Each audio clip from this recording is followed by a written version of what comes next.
Hello दोस्तों, मेरा नाम है सचिन नेगी। आज मैं आपको क्लास 10th का एक्सरसाइज 10.2 का क्वेश्चन नंबर 11 कराऊंगा। दोस्तों, जो ये वाला क्वेश्चन है वो बहुत ज्यादा इंपॉर्टेंट है और इसी प्रकार के क्वेश्चन पेपर में अक्सर आते रहते हैं, इसलिए दोस्तों वीडियो को थोड़ा सा भी स्किप ना करें। दोस्तों, हमारा 11 क्वेश्चन हमसे कहता है कि सिद्ध कीजिए कि किसी वृत्त के परिघ समांतर चतुर्भुज समचतुर्भुज होता है। यानी दोस्तों हमने सिद्ध करना है कि वृत्त के चारों ओर जो हम एक समांतर चतुर्भुज बनाते हैं, वृत्त के परिघ यानी बाहर की ओर हम यदि कोई एक समांतर चतुर्भुज बनाते हैं दोस्तों, तो वह एक समचतुर्भुज होता है। अब समांतर चतुर्भुज कहते किसे हैं, तो दोस्तों मैं आपको बता दूं, ऐसा चतुर्भुज जिसकी आमने सामने की भुजाएं बराबर होती है उसे हम समांतर चतुर्भुज कहते हैं। ये भी हमारा एक समांतर चतुर्भुज है क्योंकि इसमें भी आमने सामने की भुजाएं बराबर है। इसी प्रकार ये भी समांतर चतुर्भुज है और ये भी समांतर चतुर्भुज है। इसका मतलब वृत्त के चारों ओर यदि हम कोई समांतर चतुर्भुज बनाते हैं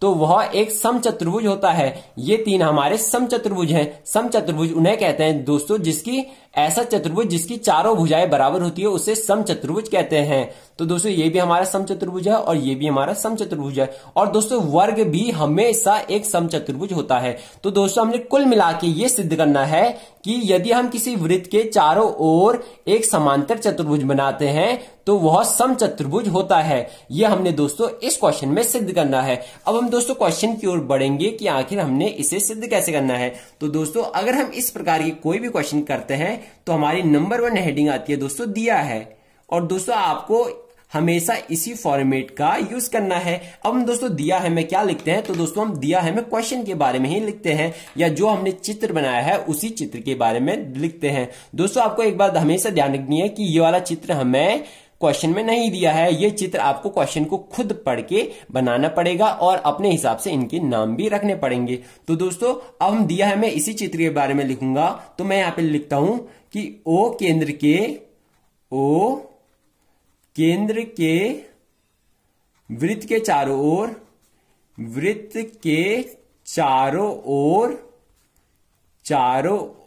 ओर एक समांतर चतुर्भुज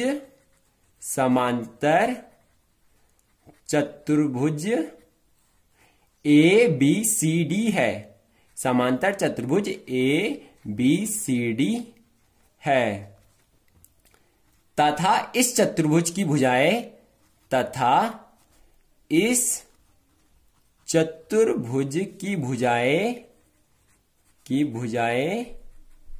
जो इस चतुर्भुज की भुजाएं हैं AB, BC, CD तथा DA क्रमशः वृत्त के QRSP बिंदु से होकर जाते हैं। क्रमशः QRSP बिंदुओं से होकर जाते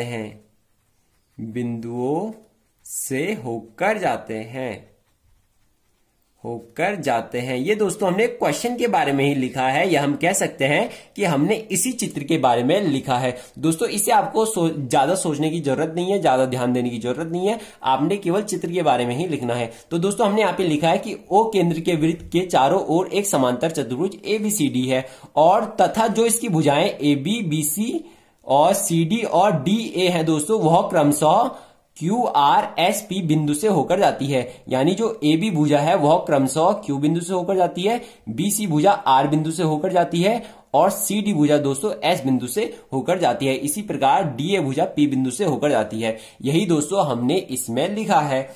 अब हमने दोस्तों इसमें ये लिखा है। अब हमें दोस्तों दूसरी हेडिंग जो आती है वो आती है सिद्ध करना है।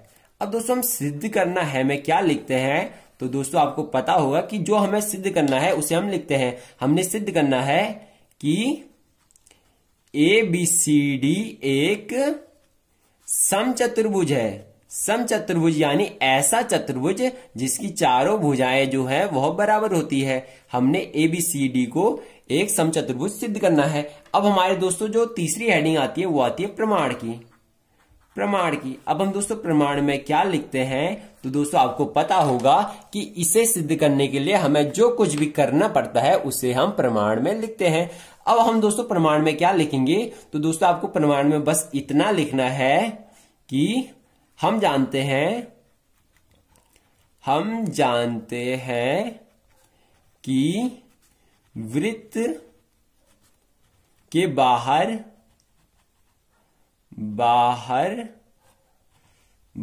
किसी बिंदु से वृत्त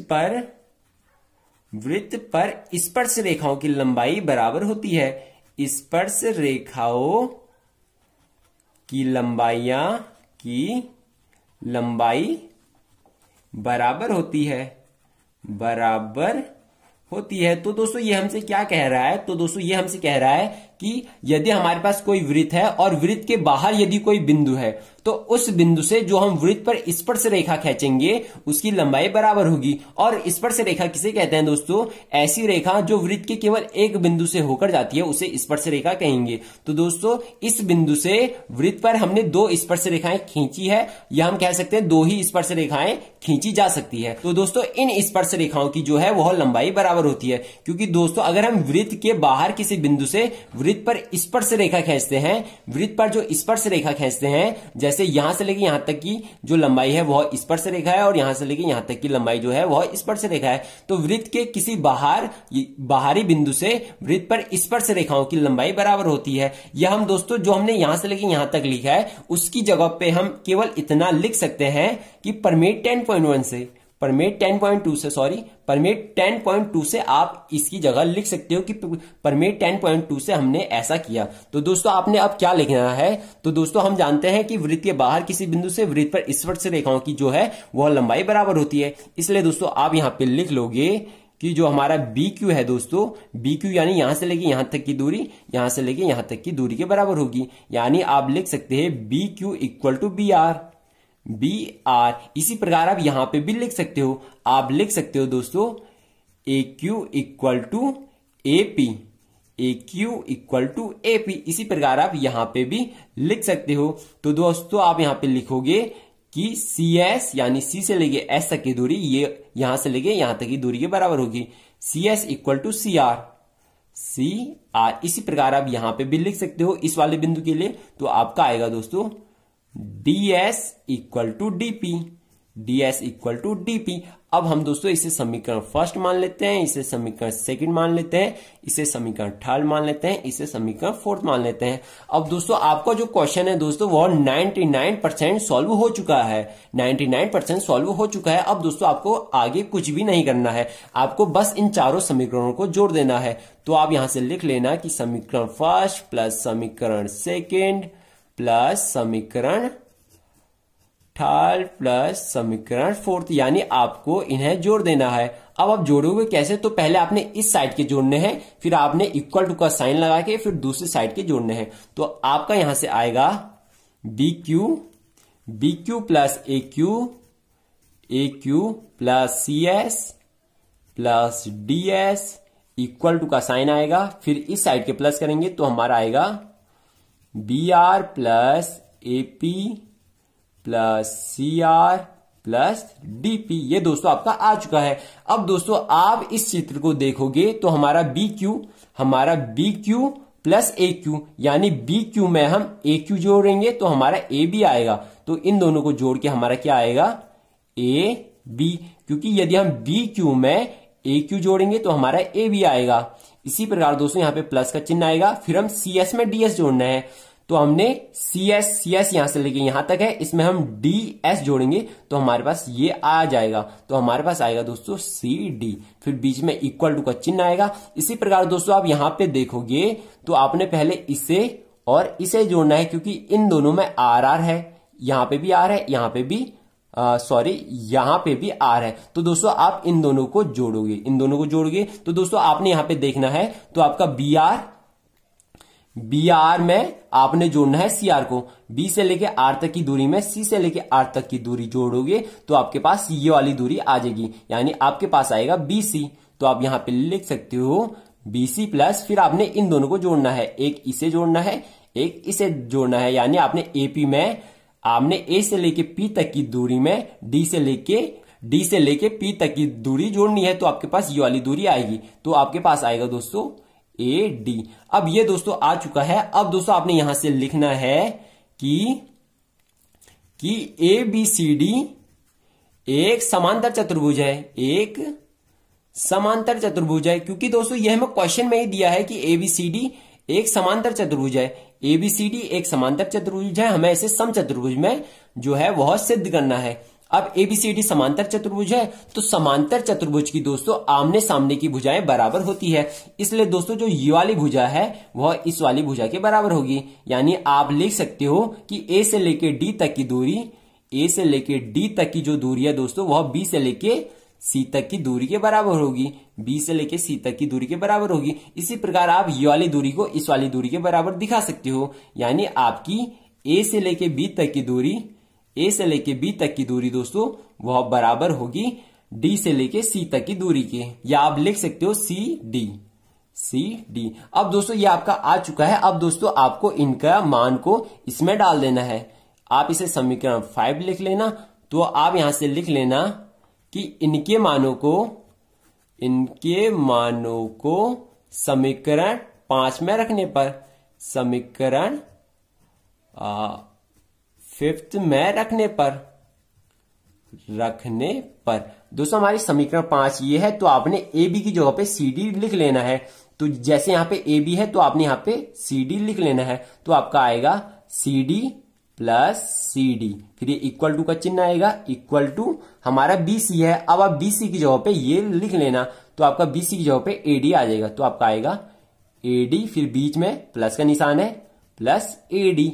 ये आपका आ चुका है। यहां से आपका आएगा C D plus C D, तो आपका आएगा 2CD, और यहां भी आएगा दोस्तों 2AD। यानी आपके पास एक CD थी और एक CD और आ गई, तो आपके पास 2 CD होगी। इसी प्रकार आपके पास एक AD था, एक AD और आ गया, तो आपके पास 2 AD हो गए। अब दोस्तों यहां पे ये 2 से 2 कट जाएगा, 2 से 2 कट जाएगा, और आपका आएगा दोस्तों कि CD बराबर है AD के, CD बराबर है AD के। दोस्तों ये आपके पास आ चुका है। अब आप दोस्तों यहां से लिख सकते हो कि जो हमारा CD है वह बराबर है AD के, और हमारा जो AD है दोस्तों वह बराबर है BC के। जो हमारा AD है दोस्तों वह बराबर है BC के, हमने यहां से लिखा। अब दोस्तों आप यहां पे देखोगे तो जो CD है दोस्तों वह बराबर है AB के, यानी पहले आपने इसे लिखा, हमारा ये आया था CD बराबर है AD के, CD बराबर है AD के। अब दोस्तों AD बराबर है BC के, AD बराबर है BC के, तो आपने इसके इक्वल टू में इसे भी लिख लिया। अब दोस्तों जो CD है दोस्तों वह बराबर है AB के, इसलिए दोस्तों ये चारों भुजाएं बराबर है। यानी जो हमारी CD, AD, AB और BC है दोस्तों वह चारों भुजाएं आपस में बराबर होती है। दोस्तों हमने सबसे पहले ही पढ़ा था कि ऐसा चतुर्भुज जिसकी चारों भुजाएं बराबर होती है वो हमारा समचतुर्भुज होता है। इसलिए दोस्तों आप यहां पे लिखना कि इसलिए ABCD एक समचतुर्भुज है, एक समचतुर्भुज है। अब दोस्तों हमने इसे सिद्ध कर दिया है और हमें इसे ही सिद्ध करना था। अब हम दोस्तों क्वेश्चन को एक बार और देखेंगे कि आखिर हमने इस क्वेश्चन में किया क्या, और हम जानेंगे कि आखिर जब हम एग्जाम में बैठेंगे कि आखिर हमसे गलती कहां कहां पे हो सकती है। तो दोस्तों नंबर 1 चीज कि आपको चित्र बनाना आना चाहिए, फिर आपने इसी चित्र के बारे में लिखना है। तो दोस्तों हमें इस क्वेश्चन में दिया था कि हमारे पास एक वृत्त है, इस वृत्त के चारों ओर हमने एक समांतर चतुर्भुज बनाया है, अब हमने सिद्ध करना है कि जो ये समांतर चतुर्भुज है वह एक समचतुर्भुज है, क्योंकि ये वृत्त के चारों ओर है, तो हमने इसे सिद्ध करना है। तो दोस्तों हमने यहां पे दिया है, मैं इसी के बारे में लिखा, और सिद्ध करने हैं मैं जो हमने सिद्ध करना है उसके बारे में लिखा। आपने इसी फॉर्मेट का यूज करना है। फिर आता है आपकी अगली हेडिंग प्रमाण की। अब दोस्तों हम जानते हैं कि वृत्त के बाहर यदि कोई बिंदु होता है तो वृत्त पर जो स्पर्श रेखाओं की लंबाई होती है दोस्तों वह बराबर होती है। इसलिए दोस्तों जो ये वाली लंबाई है वह इसके बराबर है। इसी प्रकार हमने चारों बिंदुओं से ले लिया। अब हमने दोस्तों इन चारों समीकरणों को जोड़ दिया तो हमारे पास दोस्तों ये आता है। अब हमने यहाँ पे देखा कि B Q plus A Q A B बन रहा है। इसी प्रकार हमने सभी में देखा तो इन्हें एक बड़ी बड़ी भुजा में चेंज कर दिया। जैसे हमने इन दोनों को एक बड़ी भुजा में चेंज किया, इसी प्रकार सभी को हमने बड़ी भुजा में चेंज कर दिया। अब हमने दोस्तों यहां से लिखा कि एबीसीडी एक समांतर चतुर्भुज है। एबीसीडी एक समांतर चतुर्भुज है, ये तो हमें क्वेश्चन में ही दिया है कि ये समांतर चतुर्भुज है। तो समांतर चतुर्भुज है तो इसकी जो है वो दोस्तों वो आमने सामने की भुजाएं बराबर होंगी। इसलिए दोस्तों आपने ए बी की जगह पे आपने सी डी लिखा और इसी प्रकार दोस्तों आपने बी सी की जगह पे ए डी लिख दिया। तो दोस्तों हमारे ये आता है। फिर हमने इन्हें सॉल्व किया तो हमारा आता है कि सी डी बराबर है ए डी के। सी डी बराबर है ए डी के, तो हमने यहाँ पे लिखा कि सी डी बराबर है ए डी के और जो हमारा ए डी है दोस्तों वह बराबर है बी सी के। ए डी बराबर है बी सी के और हमने यहाँ पे लिखा कि जो सी डी है दोस्तों, जो हमारी सी डी है दोस्तों वह बराबर है ए बी के। तो हमने इसके इक्वल टू में दोस्तों ए बी भी लिख लिया, इसलिए हमारा ए बी सी डी एक समचतुर्भुज आ चुका है। अब दोस्तों बारी आती है कि आपने यहाँ पे विशेष ध्यान रखना है इन समीकरणों को लिखने में, क्योंकि दोस्तों आप इन्हें आगे पीछे भी लिख सकते हो। जैसे दोस्तों मैंने यहाँ पे ए क्यू बराबर है ए पी लिखा है, मैंने यहाँ पे ए क्यू बराबर है ए पी लिखा है। अगर दोस्तों आप यहाँ पे ए पी को पहले लिखते हो बाद में ए क्यू को लिखते हो तो आपका बाद में जोड़ने में दिक्कत हो जाएगी। तो आपको दोस्तों हमेशा एक बात ध्यान में रखना है कि जैसे हमने क्यू वाला पहले लिया है तो दो साइड क्यू वाला ही लेंगे हम। दोनों जो क्यू वाले हैं दोस्तों, दोनों जो बीच वाले बिंदु है उन्हें एक ही साइड रखेंगे। इसी प्रकार आपने दोनों एस वाले जो बिंदु है दोस्तों वह एक ही साइड रखने हैं। अगर ये एक ही साइड आ जाते हैं तो हमारा आसानी से इन्हें जोड़ के आ जाता है। आपने इन दोनों पे ध्यान देना है तो ये अपने आप से अच्छे से व्यवस्थित हो जाएंगे, तो आप इन्हें आसानी से सॉल्व कर सकते हो। तो दोस्तों आपको यह वीडियो कैसी लगी कमेंट बॉक्स में जरूर बताएं। अगर आपको इस वीडियो से रिलेटेड कोई भी डाउट हो तो कमेंट बॉक्स में जरूर पूछें और ऐसे ही और वीडियो पाने के लिए चैनल को सब्सक्राइब करना ना भूलें ताकि मेरे द्वारा आने वाली एक भी वीडियो मिस ना हो।